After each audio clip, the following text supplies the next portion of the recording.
Hello and welcome to my channel. आज हम पढ़ने जा रहे हैं बहुत ही इंपॉर्टेंट टॉपिक जिसका नाम है शेयर्ड प्रॉपर्टीज़। तो शेयर्ड प्रॉपर्टीज़ को समझने के लिए मैंने एक एग्जांपल बनाया है, वो आप सभी के सामने प्रस्तुत है। इसे आप आराम से इत्मीनान से ध्यान one by one step by step समझेंगे। तो सबसे पहले अपन कार की क्लास को समझते हैं। देखिए, एक कार नाम की अपन ने क्लास बनाई है जिसमें 3 मेंबर्स हैं। कार का नाम, कार का मॉडल और एम काउंट। एम काउंट जो है, इससे हम जितने भी ऑब्जेक्ट्स इंस्टेंशिएट होंगे, जितने भी ऑब्जेक्ट्स क्रिएट होंगे, उसकी काउंटिंग करेंगे। और ये एक शेयर्ड मेंबर है, तो शेयर्ड मेंबर क्या होता है वो भी आपको इससे समझ में आ जाएगा। दूसरी बात ये भी कि जो शेयर्ड मेंबर होता है उसी का इस्तेमाल शेयर्ड प्रॉपर्टी में इस्तेमाल हम करेंगे काउंटिंग के लिए। तो केवल इतने पे कंसंट्रेट करके आप ये समझ लीजिए कि इस कार के हमने 2 प्रॉपर्टीज़ बनाए हैं।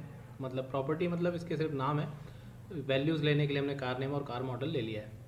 और इन कार के ऑब्जेक्ट्स की जो भी अपन ऑब्जेक्ट डिक्लेयर करेंगे कार क्लास की, उसकी काउंटिंग कर लिया हमने एम काउंट नाम से वेरिएबल बना लिया है।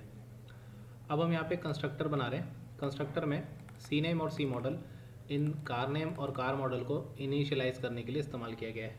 तो यूजुअली जो कंस्ट्रक्टर होता है उसका काम क्या होता है कि आप इसके थ्रू किसी पर्टिकुलर जो कार के जो भी आपका क्लास है उसके जो मेंबर्स होते हैं उसको इनिशियलाइज कर सकते हैं।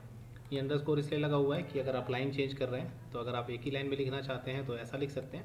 अदरवाइज अगर आप लाइन चेंज करना चाहें तो आप एक अंडरस्कोर लगा के एंटर दबा सकते हैं। इसका भी मतलब वही होगा, इससे थोड़ी सी विजिबिलिटी जो है प्रोग्राम की वो बढ़ जाती है।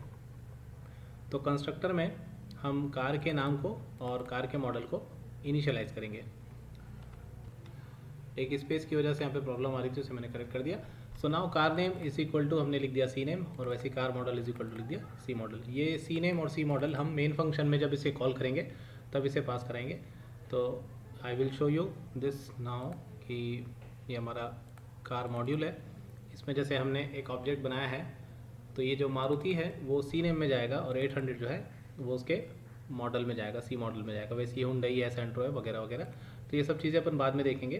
पहले इस पर्टिकुलर कार के जो हमारे अदर चीज़ें हैं उसको देख लेते हैं। तो कार का हमने क्लास के मेंबर्स देख लिए, कार का कंस्ट्रक्टर हमने यहाँ पे इनिशियलाइज़ कर लिया, और यहाँ पे हम क्या कर रहे हैं, जो एम काउंट नाम का अपन वेरिएबल लिए हैं, बाय डिफ़ॉल्ट इसकी वैल्यू 0 होती है। आप चाहें तो इसे इनिशियलाइज़ भी कर सकते हैं, बट इसे इनिशियलाइज़ करने की ज़रूरत नहीं है। VB.NET में जो भी वेरिएबल आप डिक्लेयर करते हैं उसकी डिफ़ॉल्ट वैल्यू 0 होती है। सो दैट इज़ वाई यहाँ पे इनिशियलाइज हमने नहीं किया है। इसे हम क्या करें, 1 से इंक्रीमेंट करा रहे हैं। तो जब इसका पहला ऑब्जेक्ट क्रिएट होगा तो एम काउंट की वैल्यू जो है 1 हो जाएगी। सिमिलरली अगर 2 ऑब्जेक्ट आप देंगे तो 2 हो जाएगी, 3 देंगे तो 3 हो जाएगी। उसके बाद हम यहाँ पे मैसेज दे रहे हैं कि कार ऑब्जेक्ट का कंस्ट्रक्टर जो है जैसे इन्वोक हो रहा है, मतलब ये वाला जो मैथड है ये कंस्ट्रक्टर है, जब ये इन्वोक होगा तो यहाँ पे कार का नाम आपको शो करेगा और कार का मॉडल भी शो करेगा। तो ये हो गया इसका कंस्ट्रक्टर पार्ट। थर्ड में हम आते हैं फाइनलाइज मेथड को। फाइनलाइज मेथड को हमने इसलिए इस्तेमाल किया है, फाइनलाइज मेथड ऐसा मेथड होता है जिसके द्वारा आप किसी पर्टिकुलर कंस्ट्रक्टर के द्वारा जो मेमोरी ऑक्यूपाई की गई है उसे क्लियर करते हैं। इसे हम गार्बेज कलेक्शन भी कहते हैं। ये नॉर्मली ऑटोमेटिक होता है, लेकिन इसमें अगर आप फोर्सफुली किसी गार्बेज कलेक्शन को कॉल करना चाहते हैं, जो कि रिकमेंडेड नहीं होता है, लेकिन फिर भी अगर आप सीखना चाहते हैं कि इसे कैसे किया जाता है, तो उसको भी मैंने इस लेक्चर में कवर किया है कि अगर आप फाइनलाइज मेथड को कॉल करेंगे तो इस तरीके से कॉल होगा। इससे क्या होगा कि आपके जितने भी ऑब्जेक्ट्स क्रिएट हुए हैं वो किसी भी सीक्वेंस में, देखिए एक चीज़ बता दे रहा हूँ, किसी भी सीक्वेंस यहाँ पे मैं बोल रहा हूँ तो ज़रूरी नहीं है कि हमने यहाँ पे 3 ऑब्जेक्ट्स क्रिएट किए हैं, जैसे मारुति 800 या हुंडई या टाटा इंडिगो। तो इसमें से कोई सा भी ऑब्जेक्ट पहले डिस्ट्रॉय हो सकता है और उससे हमारे को कोई फ़र्क भी नहीं पड़ेगा, क्योंकि ऑलरेडी हमारे तीनों ऑब्जेक्ट्स जो हैं वो तो क्रिएट हो ही चुके हैं। तो इसलिए हमने यहाँ पे एम काउंट को डिक्रीज़ करना शुरू किया, और जो आपका डिस्ट्रक्टर है वो मतलब जो ऑब्जेक्ट्स जो क्रिएट होते जाएंगे 1 2 3 जितने भी, वो सबके सब डिस्ट्रॉय होते जाएंगे। और जो जो ऑब्जेक्ट डिस्ट्रॉय होते जाएगा वो हमारे सामने स्क्रीन पे उसके नाम आते जाएंगे। तो ये आप देखेंगे जब मैं इसको रन करूँगा तो कभी कोई से कार का नाम आएगा, कभी कोई से कार का नाम आएगा। जितने भी आप कार देते जाएंगे उसमें से किसी का भी नाम आते जाएगा। तो ये फाइनलाइज मेथड जो है उसे हमको हर बार ओवरराइड करना होता है। ओवरराइड करने से फाइनलाइज मेथड को आप पर्टिकुलर अपने हिसाब से आप डिफाइन कर सकते हैं। फिर आता है आपका प्रॉपर्टी। तो ये जो प्रॉपर्टी है रीड ऑनली प्रॉपर्टी है, जिसके थ्रू हम कार के नाम को ले रहे हैं। मतलब फर्स्ट नेम जो है हमने यहाँ पे लिखा हुआ है, सॉरी यहाँ पे फर्स्ट नेम की जगह आप कोई दूसरा ले सकते हैं। कार का नेम यहाँ पे ले लेते हैं आप। सो मैंने इसका नाम फर्स्ट नेम की जगह कार मॉडल नेम कर दिया, और इस कार मॉडल नेम प्रॉपर्टी से हमको कार का मॉडल मिल जाएगा। सिमिलरली कार के ब्रांड नेम से हमको कार का जो नाम होगा जो भी वो मिल जाएगा। तो car name and model name हमने यहाँ पे रिटर्न करा दिया। ये दोनों जो प्रॉपर्टी रीड ऑनली है, तो इसके थ्रू जो भी हम वैल्यू पास करेंगे केवल उसको पढ़ सकेंगे। आप अगर यहाँ पे कोई दूसरा नाम दे देते हैं तो वो दूसरा नाम भी आपको मिल जाएगा। देन आता है प्रॉपर्टी का काउंटिंग करना।